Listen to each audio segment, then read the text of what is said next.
Welcome back to iGen Politics. This is a podcast that makes politics engaging and relevant for all generations. This is Victor Shi. And I'm Jill Wine-Banks. And today is a 3 #Jill's Pins, because we are going to interview someone who was both the spokesperson for the Department of Justice under Merrick Garland, who has written an op-ed advocating for cameras in the courtroom. So I'm wearing a microphone for his role as the spokesperson, a camera for the camera, which I obviously believe in, but also this is just a few days after 9/11. And so I wanted to honor the losses of that horrible day. And I want to talk to Victor about his, not memory because he wasn't born on 9/11, but of what he knows about 9/11 versus my visceral experience of the day. So I wanted to wear this 9/11 pin that was gifted to me.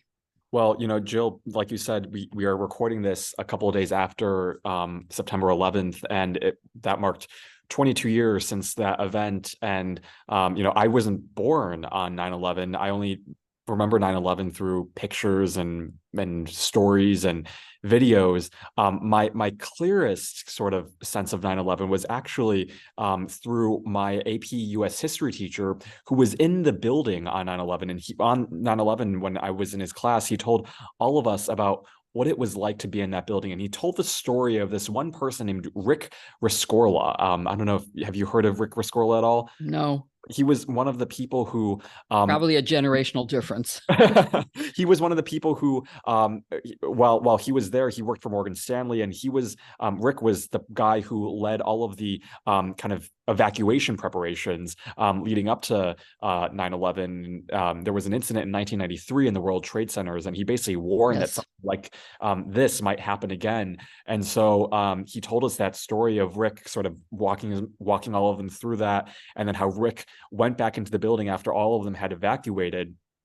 And unfortunately, his life was taken because of 9/11. But afterwards, he told us that what happened after, and just hearing the planes being grounded and just the country coming together, and around what just happened, just really was so touching. And I don't think there was a single dry eye in that class, but especially this past Monday, thinking about that moment of unity and the lack of unity that it seems like we have now was really stark. And I hope that we can return to that time. But I'm just curious, there people often say, I remember exactly where I was and what I was doing on 9/11. I don't even have any recollection of it because I wasn't even in the womb yet. But tell us about where you were and what you were doing and what that day was like for you as we sort of honor 22 years later.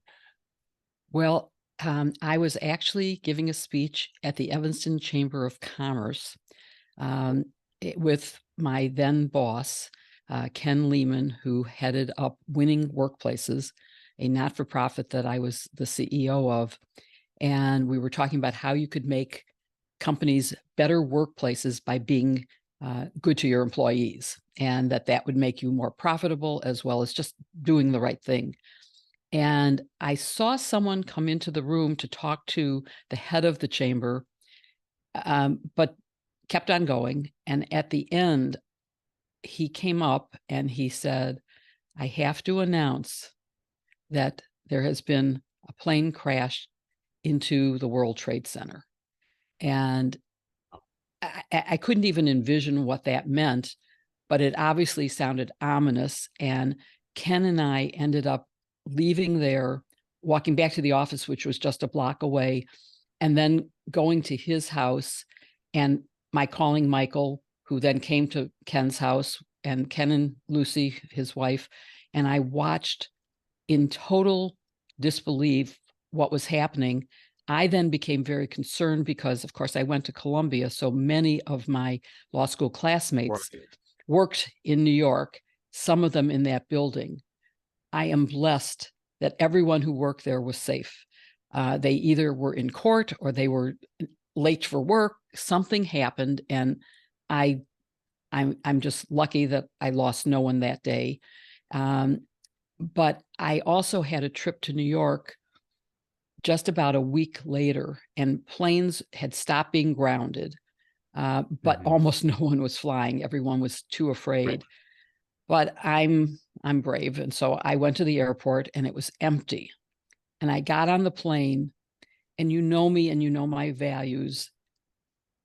I got on the plane, it was almost empty.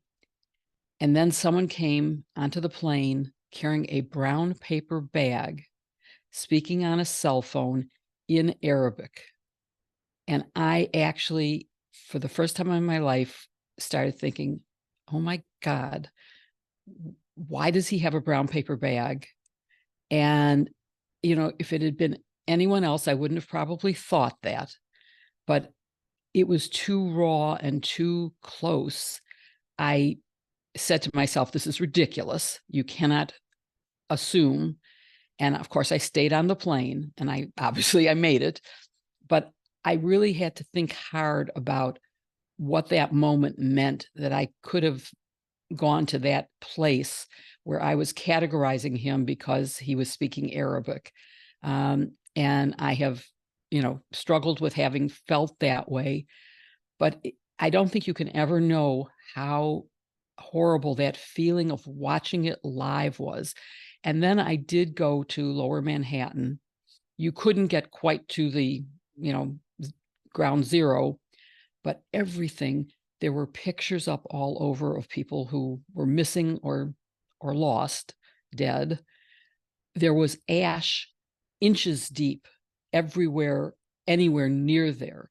And it was just, I mean, it's a vision that I will never in my life forget. And I hope that everyone remembers that we need to protect our country, but we can't let it turn into hatred of a group because some of that group did something horrendous.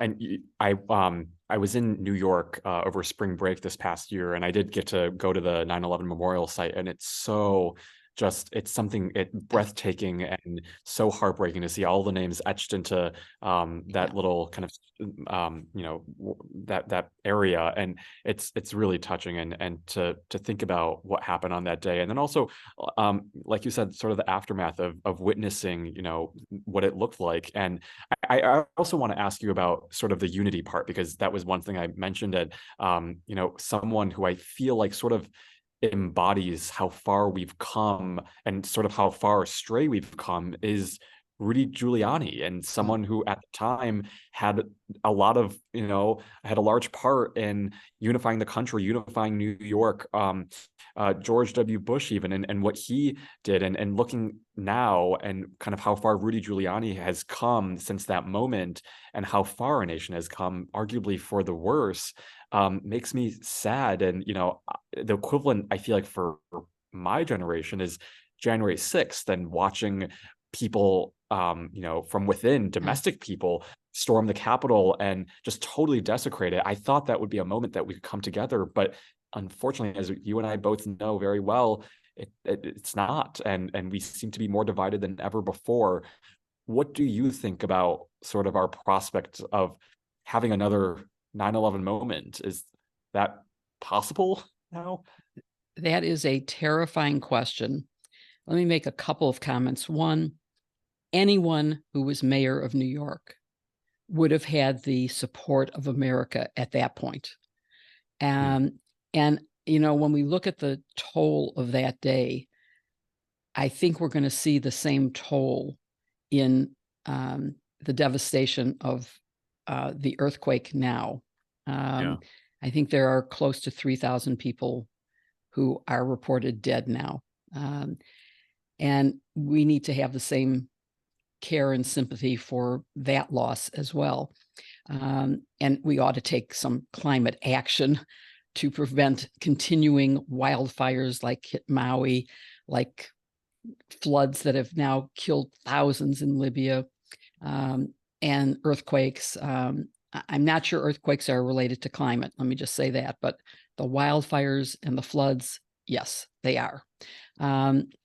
And I don't think there was anything unique about Rudy Giuliani, but he did develop a reputation that has been totally trashed by his conduct, which may have been there all along. You know, I don't know that.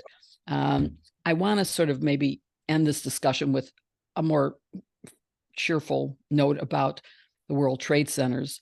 One of the only happy memories of my first marriage, and if you've read my book, The Watergate Girl, you know that it wasn't a good marriage. But one of the only happy moments I can remember was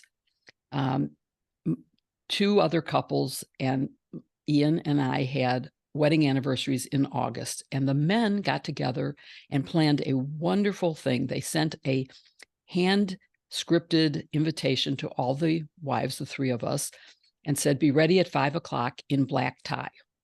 So I put on a long dress and was ready at 5 o'clock, and a limousine picked us up that already had the other two couples in it. We lived the closest, as it turned out, to the airport.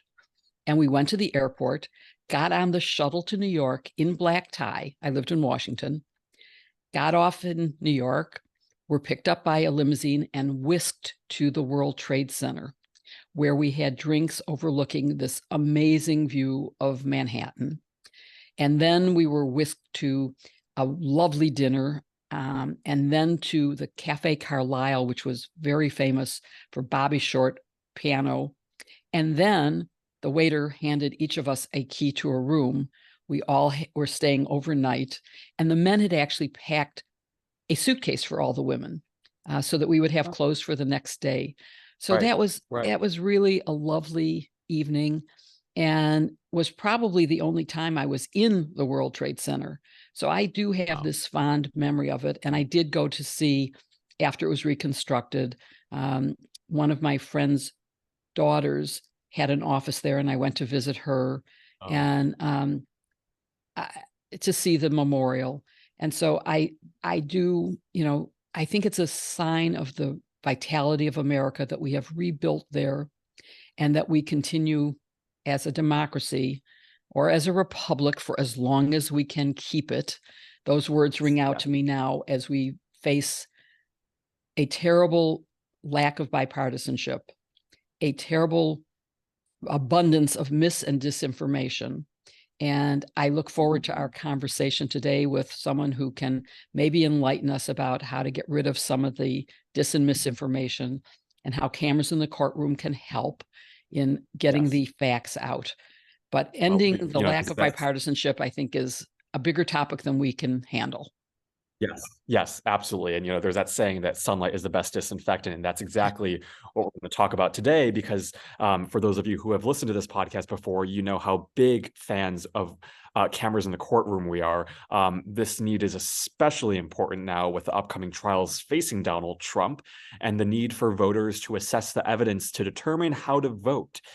We have seen the impact of cameras at broadcasting the motion argument in Georgia, and the Derek Chauvin trial for the murder of George Floyd. So Jill and I would like to especially see that happen too for the January 6th federal election interference trial broadcast via video to the world.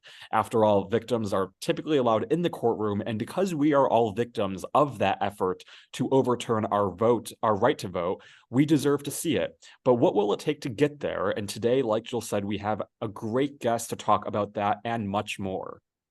Our guest is Anthony Coley. Currently, Anthony is an MSNBC contributor. I've had the privilege of being on air with him, and he is great.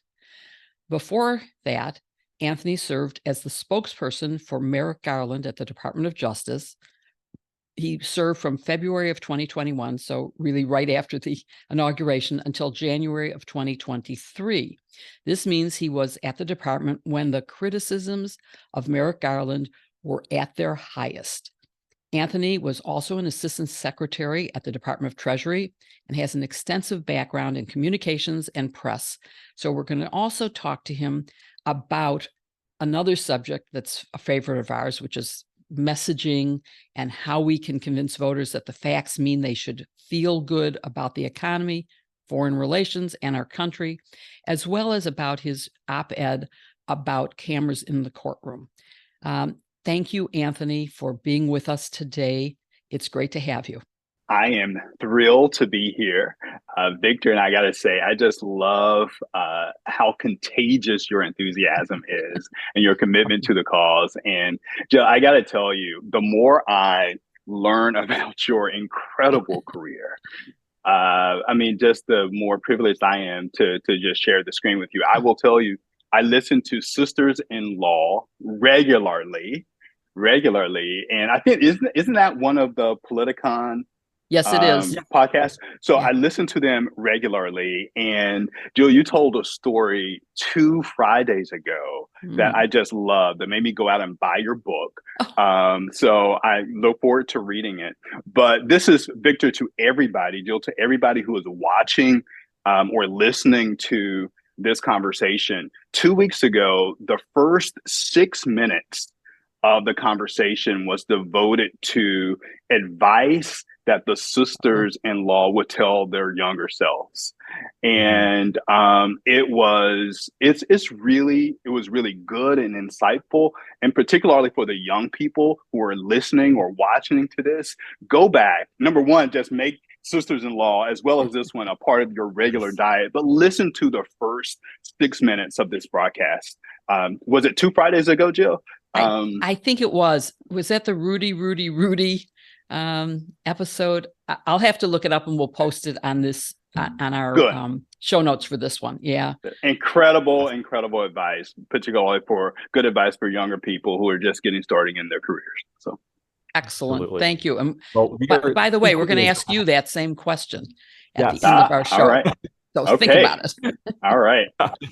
Yeah. So, we are equally excited to have you on. And we want to start off by talking about your amazing recent piece for Politico about the need to have cameras in the courtroom for Trump's federal trials where current rules prohibit cameras. First, walk us through the crux of your argument and why you felt so compelled to write that. All right. It starts with the basis. There's so much misinformation and disinformation out there about all of Donald Trump's trials, but in particular, we're talking about these federal trials. There is lie after lie after lie. And I really think the best way to combat all the misinformation and disinformation is through the bright light of transparency. And there are any number of ways, any number of examples we could cite where we have seen the positive effect on cameras in the courtroom. I would say, I think one of the top benefits, and Jill, you wrote a similar piece, I think one of the top benefits is just it allows people to have faith in the system, if you will. And there, right now, people get their information from so many different siloed media ecosystems that there is not one central place or central set of facts or truth. And so I just feel really strongly that that these trials should be broadcast live. Another option would be live audio feeds. I think that's less compelling, but it would, I think, still achieve the broader goal of keeping the facts front and center. Audio is better than nothing, but it is not even a fraction as good as video. Seeing a witness and their body language, their tone of voice is very different than reading a transcript of it or hearing their voice without the body language. We're going to put a link to your Politico article and my Detroit Press article because I really believe it's essential. But I do have one worry, which is that, and I wonder if you have an answer, is that our listeners will watch the trial, but the people who watch Fox News will not. And so I worry that there will not be the big impact that there should be. And you mentioned something that was crucial in my thinking about this is seeing the trial of Derek Chauvin for killing George Floyd. Made it just so clear what his guilt was. It let you evaluate the expert testimony in a way you would never have done if you had to read it in the newspaper or watch a summary by some reporter getting it partly right, or maybe even all right, but in a 1 minute, 2 minute segment, as opposed to having watched all of it. how can we get people in these era of siloed news sources? Right. How do we get people to watch it? So I'm going to take the over on that. I think Fox would air it live. I don't know that OAN would, or one of the other more conservative Newsmax. I don't know that they would, but I think Fox would. And the other part of it too is what we achieve by having the trials broadcast live is people are talking about it. Yeah. So you won't be able to go to your kid's ball game, or you won't be able to go to the grocery store and standing in line. Everybody will be talking about it.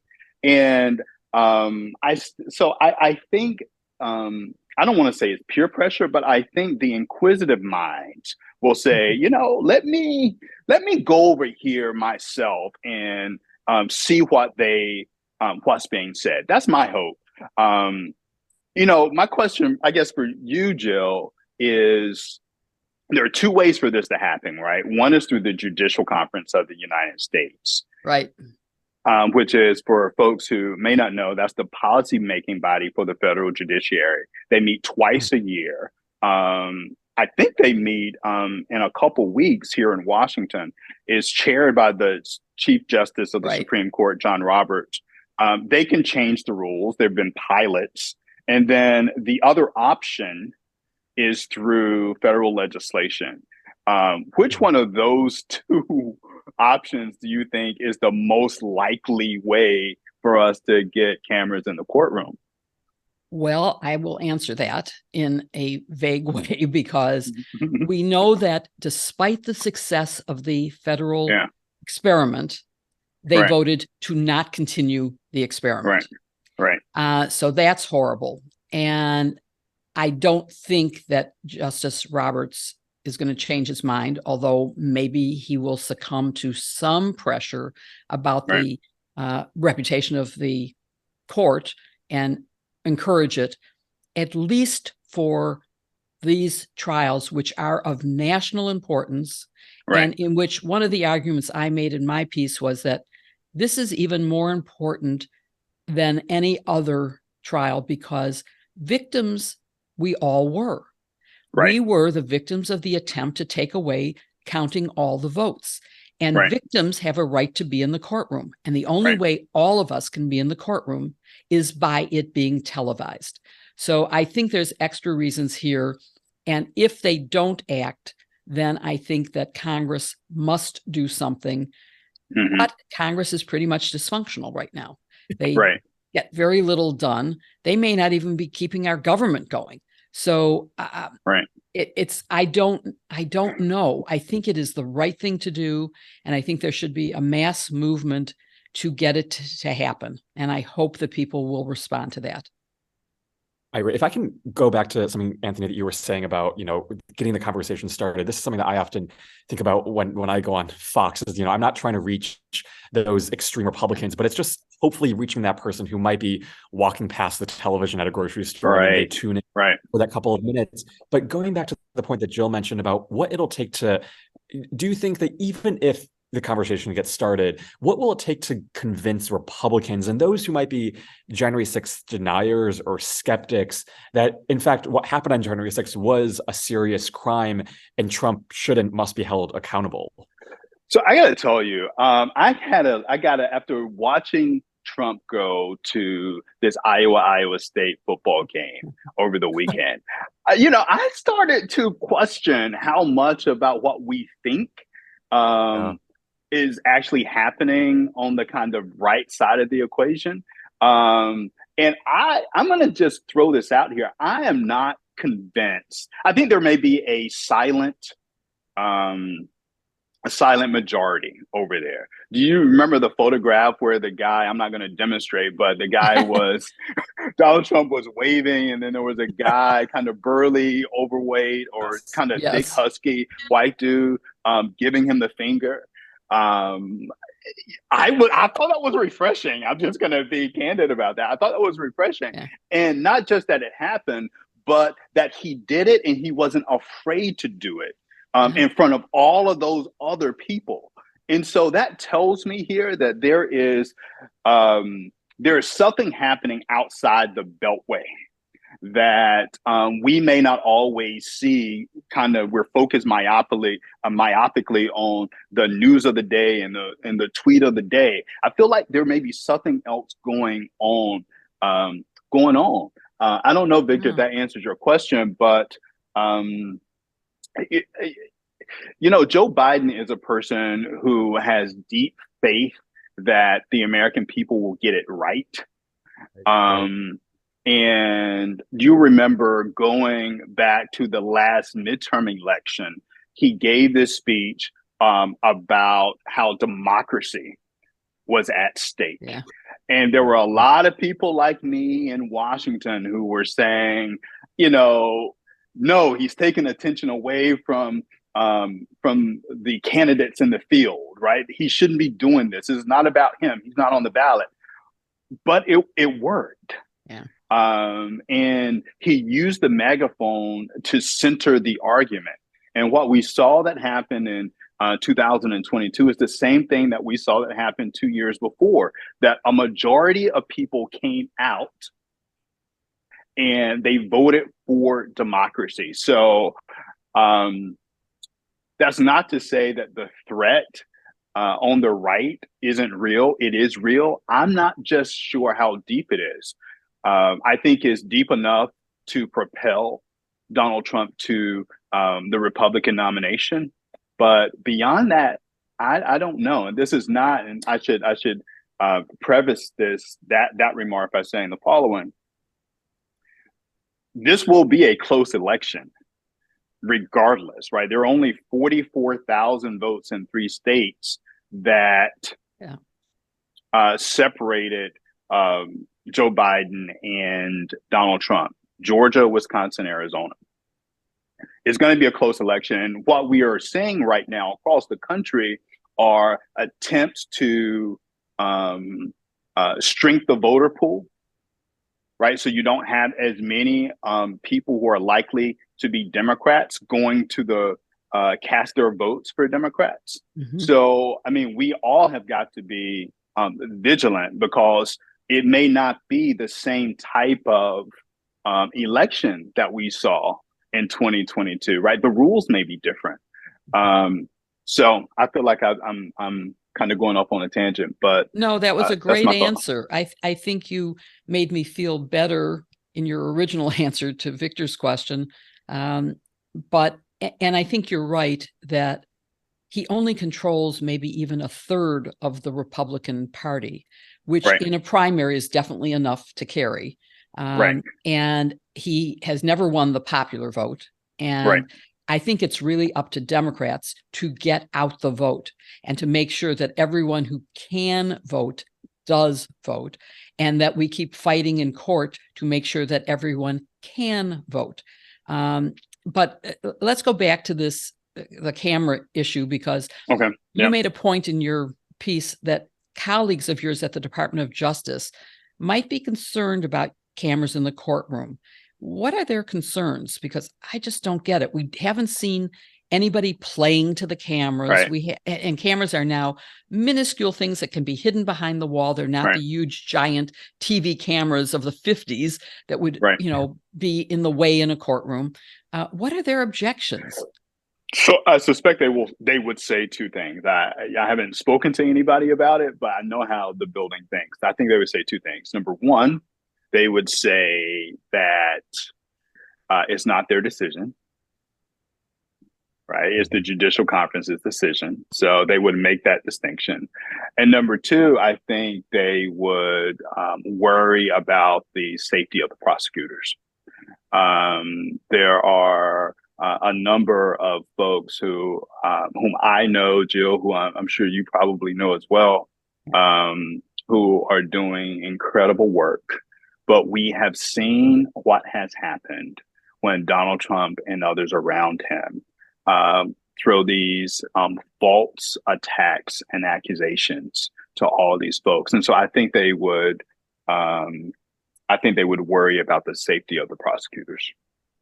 I mean, we mentioned that you were the spokesperson at the DOJ when Merrick Garland, under Merrick Garland. What do you think Merrick Garland thinks about all of this? I mean, he sure is, of course, that concern because he's spoken about that before. But what do you think Merrick Garland thinks about cameras in the courtroom? And is there any pressure that he could put on key players, perhaps? So I think this is going to be a question that he will be asked next week. He has a hearing, I think, in front of the House Judiciary. It's either House Judiciary or this select committee on the weaponization of the government, whatever that is. I can't remember which one, but he has a hearing next week, and I suspect he's going to be asked about that then. So maybe you guys, Victor, have me back and we can analyze his answer. Yeah. I suspect it's going to be something along the lines of, it's not my decision to make, which if I were making the policy, I would argue that I take that point, but if we cannot provide transparency into the trial of a former president who is being charged with trying to overturn the will of the American voters, then I don't know another better occasion to do it. I can't think of another more important reason. I personally wouldn't let him get away with it's not up to me. That isn't an answer to the question of what does he think. And he knows how federal trials go, and he knows that it will not interfere. We saw it in Georgia when we saw the motions argued in the Georgia courts, and there was no disruption, and Americans learned a lot from being able to see that hearing. We saw it in the George Floyd trial. So I personally would not let him get away with that. But this is what I love about you, Joe. I just love your candor. I always feel like this is the first real conversation that we've had, but I feel like I know you, and through just listening to you on TV and these podcasts, I mean, you just shoot straight, and I love that. Well, I try. And Merrick Garland went to the same high school I did, by the way. Suburban Chicago. Hundreds of years after I graduated, but anyway. But listen, so here's what I think. I think they would. What I urged them to do in my piece was to, even if they could not bring themselves to supporting it, is to informing the Judicial Conference that they wouldn't oppose it if the conference decided that they would go. So that's how I tried to bring people, Jill, along the way. So in that same vein of Merrick Garland, let's talk about your time at the Department of Justice, because it was at a time when there was a lot of criticism of Merrick Garland. And I think it hurt the perception and image of the Department of Justice. How did you deal with that? And what was your advice to Merrick Garland at the time? I dealt with it better than him. He has a thicker skin than I do. And so just let me rewind for a second. I'm not sure how much, I think you guys pre-recorded the intro, so I'm not sure how much you got into my bio, but I spent a lot of time on Capitol Hill. I was comms director for Senator Ted Kennedy, for Senator and Governor John Corzine, for Senator Zell Miller.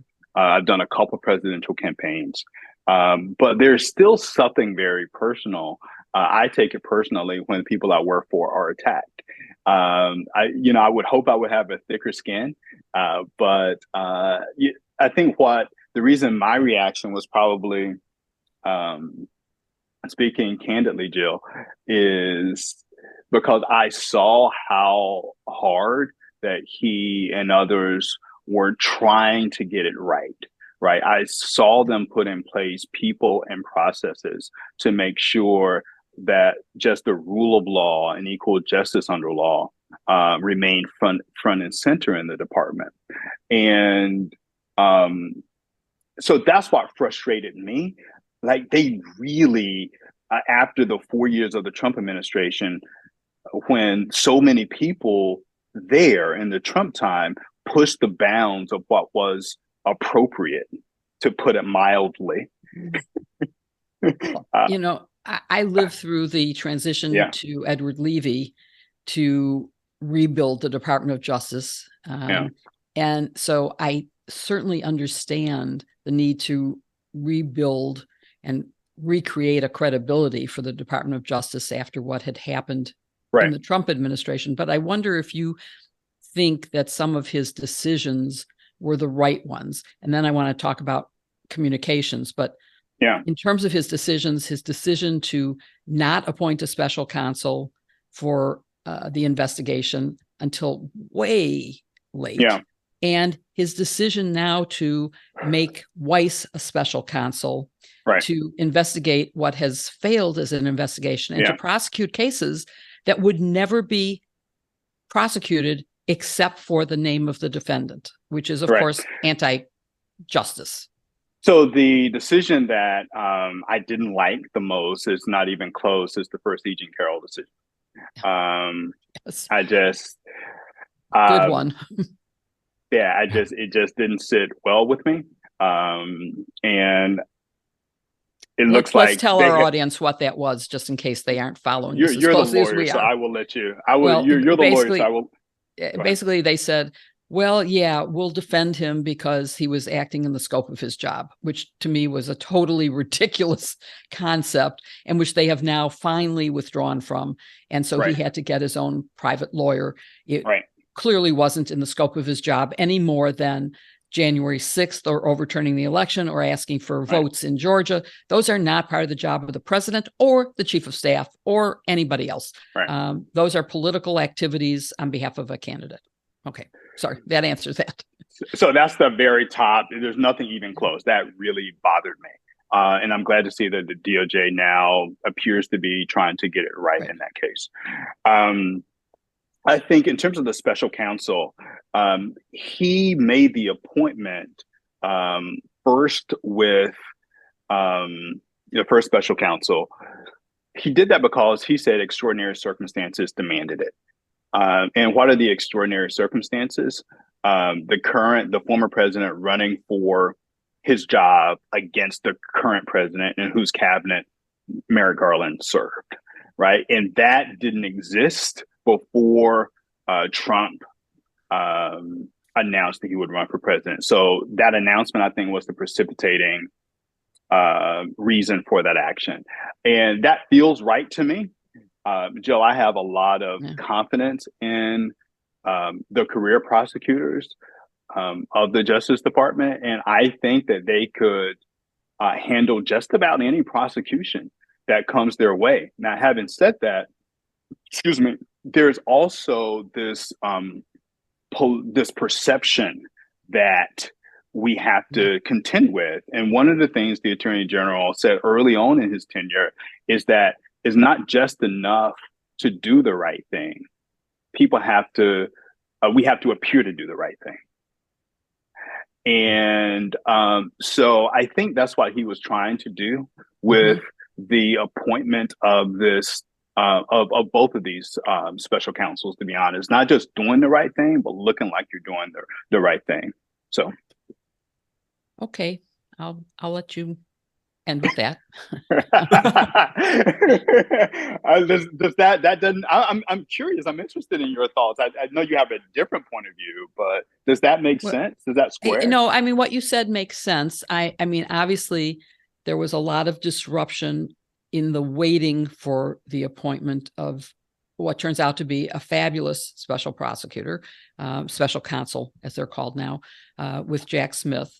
I'm not seeing the same thing with Weiss becoming a special counsel, except for being able to indict in some other jurisdiction than Delaware. And I'm not 100% sure why he needs to have the indictment there. I do firmly believe that the gun charges would never be brought unless he had committed a crime with those guns. He owned them for what I can't remember now. If it's a week or two, and he was deceitful in filling out the form because he was a drug addict. But again, that would never be prosecuted, except for the fact that his name is Biden. As to the tax things, that would not be indicted because he paid back the back taxes. Yes, he was guilty. He did it. He admitted it. He took responsibility and he paid it back. Those are not indictable offenses. So I don't understand why we needed to go beyond that. I also, in my corporate career, did a lot of international joint ventures. And I don't understand how you could get so far along in a plea deal. I also obviously have done a lot of plea deals. I don't know how you can get that far along and be in such total misunderstanding of what the other side is asking for. So that's a concern to me. I hear that. This is the last thing I will say about it. I think Garland's hands were tied with the appointment of Weiss as special counsel. Right. Absolutely. Once Weiss decided that he was going to inform the attorney general publicly that he needed it, I don't think Garland didn't have any other option. You mean making him special counsel or in the original? I think he had to. And then you didn't make this point, but other people had. The original appointment, the original decision to keep Weiss on was not made by Garland. This was made by the interim leadership of the Justice Department. Garland wasn't confirmed until March 11th of that first year. And all of those U.S. attorneys were dismissed with the exception of two, Weiss and Lausch in the Northern District of Illinois, where you are, in February. So that happened before Garland got there. Okay. So go ahead, Victor. I was going to say, let's move on to communications. You mentioned President Biden in 2024, and we often talk about the large gap between what's happening with this administration and what people are actually seeing and feeling.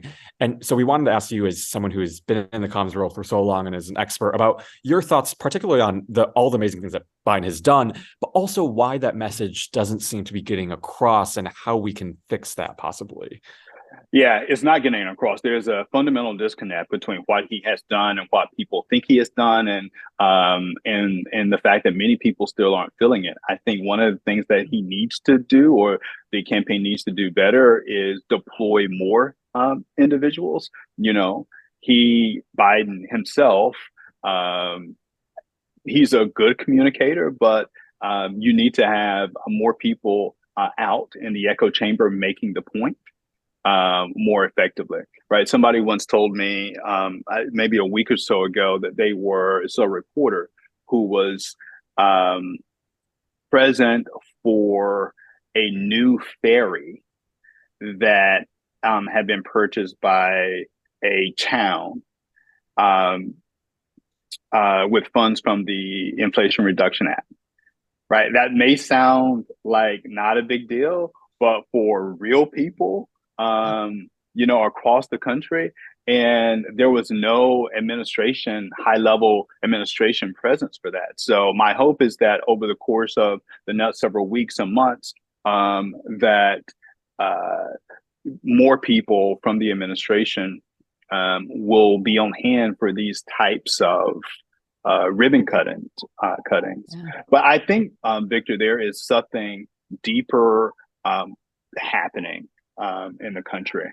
And I don't know that anybody has I'm in Washington right now, and you just hear sirens in the background. I'm not sure if you can hear it. And this is a pretty stable area, middle-class neighborhood where I live on Capitol Hill, but crime is higher than it has been in recent memory.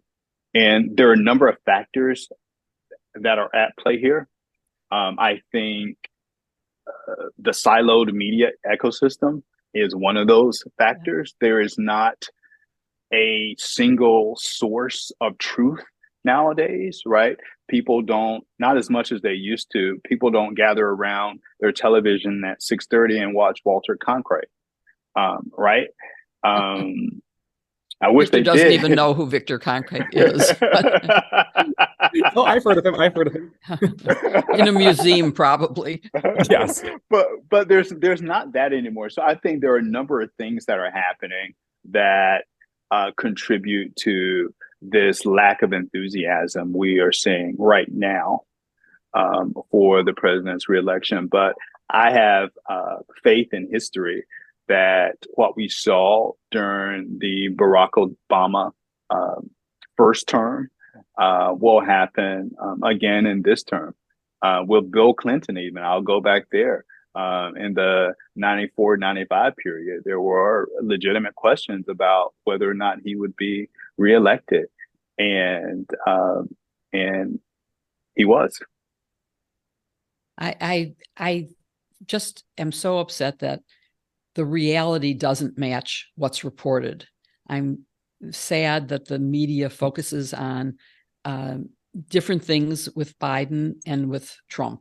And I hope that we can get it right, because the facts are all extremely positive for this administration and what they've accomplished. Right. And Victor is one of the best communicators about the accomplishments. I think he should be an official spokesman for the campaign. I agree. I support that emotion. He's terrific on this. I have to stay more apolitical because of my NBC contract, so I can't be as outspoken as he is. But I think he does a great job, and you do a great job. And I hope that we will have you helping the Democrats craft a message. I mean, nothing sells as good as "Make America Great Again." It's false. It has no substance to it, but it's an easily repeatable phrase, and we need something like that. And I think lately Biden's had some very clever things, including taking Bidenomics and making it a positive instead of using it as it was intended, as an insult, and making a video of Marjorie Taylor Greene as part of his campaign. That was really good. Wasn't that good? I mean, it was terrific. Exceptional. Yeah, so I hope they will keep that up and turn everything on its head. And I hope you'll stay involved in helping, because I know you'll do a great job if you do. So thank you for all of that. Thank you. Thank you for saying that. And I'm going to be as involved as I can. Great. Thank you. So it's been a pleasure. Yes. Oh, so let's close out this really quickly, because I know we started off the episode by talking about advice. Do you have any last advice for the younger listeners of our show? Yeah. I will not tell the whole story, but I will just tell the takeaway. When I was in undergrad, I was working 3 jobs. And I was actually sending money home to my parents to help keep on the lights. And I got an offer to be a White House intern. This is 98. And White House internships at that point were unpaid. Yeah. And I was a business major undergrad at Morehouse. And I also had an offer to be an intern. I think it was at like Wrigley right there in Chicago, Jill. And it was a wonderful paid internship. It was housing, it was stipend, it was everything that you wanted. And my stepdad was like, he had an illness that would kill him two years later. He's like, why are we having this conversation? What are you talking about? You're going to go to Chicago. You're going to do this thing. And my mom told me to follow my heart, and that it would all, if you follow your heart, whatever it is that you're doing will work out. And I won't go into the details, but I ended up in Washington as an intern in the office of the vice president. And Gore was vice president at the time in his West Wing office, and that launched my whole career. I ended up working on his campaign in 2000 and found my way to Washington. So follow your heart. Such great advice. That is absolutely, and I think it's sort of similar to the advice I may have given the last time I was asked this, which was that you should ask yourself, what am I actually going to do on the job? Don't pay attention to the title. Right. Don't pay it. I have to admit, a free internship does raise significant issues. And that's why Victor, who was an intern in the White House 2 years ago, got paid, because that was wrong. It was the first summer. It was the first time they had ever paid. Yeah. I mean, which is ridiculous that it was 2022. But I do think you have to ask, what is the actual job? And is Right. this my passion? That's Right. really important. You've been a great guest. I loved having you here. I hope you'll Thank come you. back. I know we'll have more to talk about. All right. Very much enjoyed Thank you. it. Thank you all for having me. Thank you. Thank you. Thank you, everyone, for watching or listening to this episode of iGen Politics with Anthony Coley. We hope you enjoyed it as much as we did. We will be back next week with another episode of iGen Politics, so be sure to tune in then. But in the meantime, you can also rate and review us wherever you follow your podcast, and also subscribe to us on youtube.com/Politicon, and like and subscribe so you don't miss any of our episodes. We appreciate you tuning in every week, and we will see you next week. Thank you so much. See you next week.